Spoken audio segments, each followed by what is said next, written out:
Hello friends, welcome to Riya's classes. In today's session, we will study about the topic fraud under the Indian Contract Act 1872. Before we begin, if you like the videos that I am sharing, do hit the like button. Do share your comments to let me know you find all this useful for your studies. Also, don't forget to subscribe so that you won't miss out on watching and learning from my videos. So let us begin with our session. तो हम सबसे पहले देखते हैं कि fraud होता क्या है. Fraud is a misrepresentation made with an intention to cheat. तो फ्रॉड करने का इंटेंशन ही होता है चीट करना, किसी को चीट करना. तो वो एक मिसरिप्रेजेंटेशन है जिसका इंटेंशन होता है दूसरे को चीट करना. Under section 17 fraud means and includes any of the act committed by a party to a contract with the intention to deceive another party or his agent or to induce him to enter into the contract. तो fraud में सीधा का सीधा cheating हो रहा है जिसमें एक पार्टी दूसरे को चीट करती है, जहाँ सीधा सीधा इंटेंशन होता है टू डिसीव करना अनदर पार्टी या फिर उनको इंड्यूस करना कॉन्ट्रैक्ट में साइन करने के लिए. तो फ्रॉड सीधा का सीधा एक एक्ट होता है जो एक पार्टी दूसरे के साथ करता है चीट करने के लिए. The suggestion by a party that a fact is true when it is not true. तो एक पार्टी दूसरे पार्टी से कुछ ऐसा सजेशन करती है, कोई ऐसा फैक्ट उसको प्रेजेंट करती है जो कि ट्रू नहीं है, जो कि फॉल्स है. A promise made without any intention of performing it. कोई इस तरीके का प्रॉमिस करना जो कि आपको इंटेंशन ही नहीं है परफॉर्म करने का, वो भी फ्रॉड के अंदर आता है. एनी सच एक्ट और omission as the law specifically declares to be fraudulent. अब लॉ अगर कुछ ऐसा एक्ट कहता है या ऐसा ओमिशन कहता है जिसको लॉ ने ही डिक्लेयर करा है भाई ये फ्रॉडुलेंट है, तो ऐसे सब चीज़ें भी फ्रॉड के अंदर आती है. And finally any other act intended to deceive. तो डिसीव करने का या फिर चीट करने के उद्देश्य से एक पार्टी दूसरे के साथ जो भी करती है वो सब फ्रॉड के अंदर तो आता है. बोला कि फ्रॉड जो है वो एक तरीके का मिस रिप्रेजेंटेशन है with the intention to cheat. हमारा उद्देश्य होता है दूसरे पार्टी को चीट करना और वो एक तरीके का फ्रॉड मिस रिप्रेजेंटेशन होता है. तो मिस रिप्रेजेंटेशन का मतलब क्या है? Miss representation is a wrong statement of a fact that is made innocently. यानी कि कोई रॉन्ग स्टेटमेंट को आप प्रेजेंट कर रहे हो इस तरीके से कि भाई मेरे को तो पता ही नहीं, मैं बहुत इनोसेंट होगी, एक रॉन्ग फैक्ट को अगर मैं प्रेजेंट करूँ दूसरे पार्टी के सामने, that will be known as misrepresentation. So under section 18 there is misrepresentation. दो तरीके से मिस रिप्रेजेंटेशन माना गया है. First is by position statement, यानी कि when a person makes a positive statement. यहाँ पे पॉजिटिव है, पोजीशन नहीं है, positive. When a person makes a positive representation without any reasonable basis, honestly believing it to be true, though it is not true. तो एक person क्या करता है, हमने बोला कि वो एक रॉन्ग स्टेटमेंट देता है. जब भी रॉन्ग स्टेटमेंट देगा वो मिसरिप्रेजेंटेशन कहलाएगा.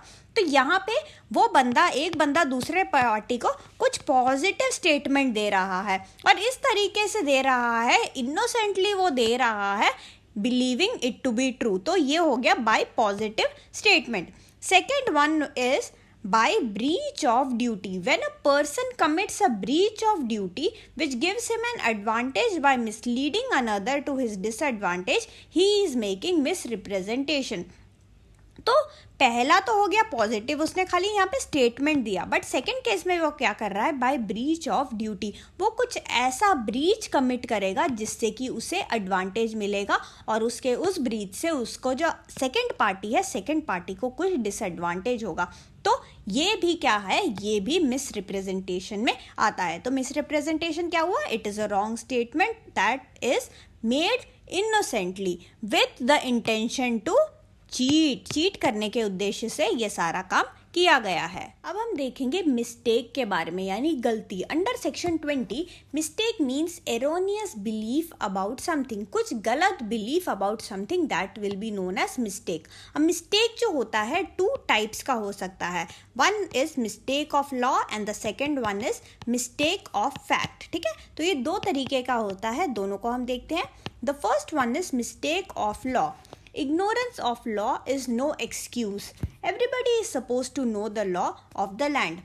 Foreign law, private right of property. तो इस तरीके के काफ़ी सारे लॉज होते हैं। अगर आप बोलोगे कि आपको इस लैंड का लॉ नहीं पता तो दैट इज़ नो एक्सक्यूज़। आपको सारा, आप जिस जगह पे हो उस जगह का जो लॉ है वो आपको पता होना चाहिए। Second one is mistake of fact. Mistake of fact के अंदर कुछ फैक्चुअल एरर हो गया किसी भी पार्टी से, ईदर बाय फर्स्ट पार्टी और बाय द सेकेंड पार्टी। इसलिए मिस्टेक ऑफ फैक्ट भी दो तरीके का होता है। First one is the bilateral mistake, second one is unilateral mistake. तो सबसे पहले हम बाइलैटरल मिस्टेक देखते हैं। बाइलैटरल मिस्टेक यानी कि बाय, दोनों parties, both the parties to an agreement are under mistake as to a matter of fact. तो बाइलैटरल मिस्टेक में दोनों party, both the parties are wrong, कोई भी फैक्ट के बारे में दोनों पार्टीज गलत होंगे। सेकेंड आता है यूनिलैटरल मिस्टेक, यूनि यानी कि single, where one of the parties to the contract is under a mistake. अब इस केस में दोनों में से दोनों पार्टी नहीं होंगे मिस्टेक में, ओनली वन पार्टी, एक ही पार्टी की गलती होगी, ठीक है। सो मिस्टेक ऑफ फैक्ट में बाइलैटरल मिस्टेक हो सकता है या फिर यूनिलैटरल मिस्टेक हो सकता है। तो मिस्टेक क्या हुआ? Mistake is any erroneous belief about something and it could be either mistake of law या फिर mistake of fact। अब mistake of fact के अंदर भी दो तरीके का होता है, further divided into two। first one is bilateral and the second one is unilateral। unilateral में सिंगल वन की, सिंगल पार्टी की मिस्टेक होती है, जबकि बाइलैटरल मिस्टेक में दोनों पार्टीज की गलती होती है। वॉइड एग्रीमेंट के बारे में एक और देख लेते हैं। Under section 2G an agreement not enforceable by law is a void agreement. कोई भी ऐसा एग्रीमेंट जो कि that is not enforceable by law, that will be known as a void agreement. तो वॉइड एग्रीमेंट कौन कौन से होते हैं? जो भी एग्रीमेंट आपने माइनर या अनसाउंड माइंड के साथ, ऐसे पीपल जो कि अनसाउंड माइंड के हो या फिर किसी माइनर के साथ एग्रीमेंट बनाया होगा, that will be void. Second is agreement made under bilateral mistake. तो बाइलैटरल मिस्टेक होगा तब भी that will be a void agreement.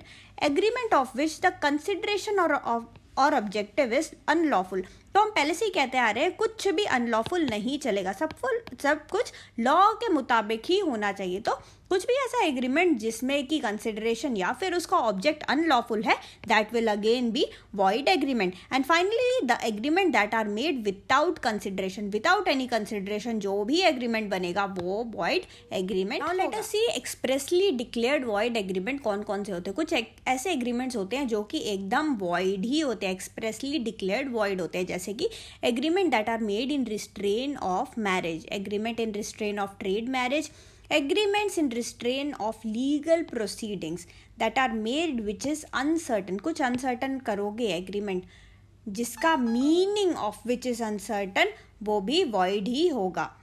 agreement by way of wager, agreement contingent on impossible event। impossible event जो कि ऐसा event, कुछ ऐसा event जो कि होना ही नहीं है, हो ही नहीं सकता, कुछ इम्पॉसिबल होगा, तो ऐसा केस में that will be expressly declared void agreement. सीधा का सीधा वो वॉइड ही माना जाएगा। And finally the agreement to do impossible act, कुछ भी इम्पॉसिबल एक्ट हो, एकदम पॉसिबल ही अगर नहीं है तो ऐसा एग्रीमेंट भी सीधा का सीधा वॉइड माना जाए। Thank you so much for watching. Like, share and subscribe to Riyaz classes. Thank you and bye bye.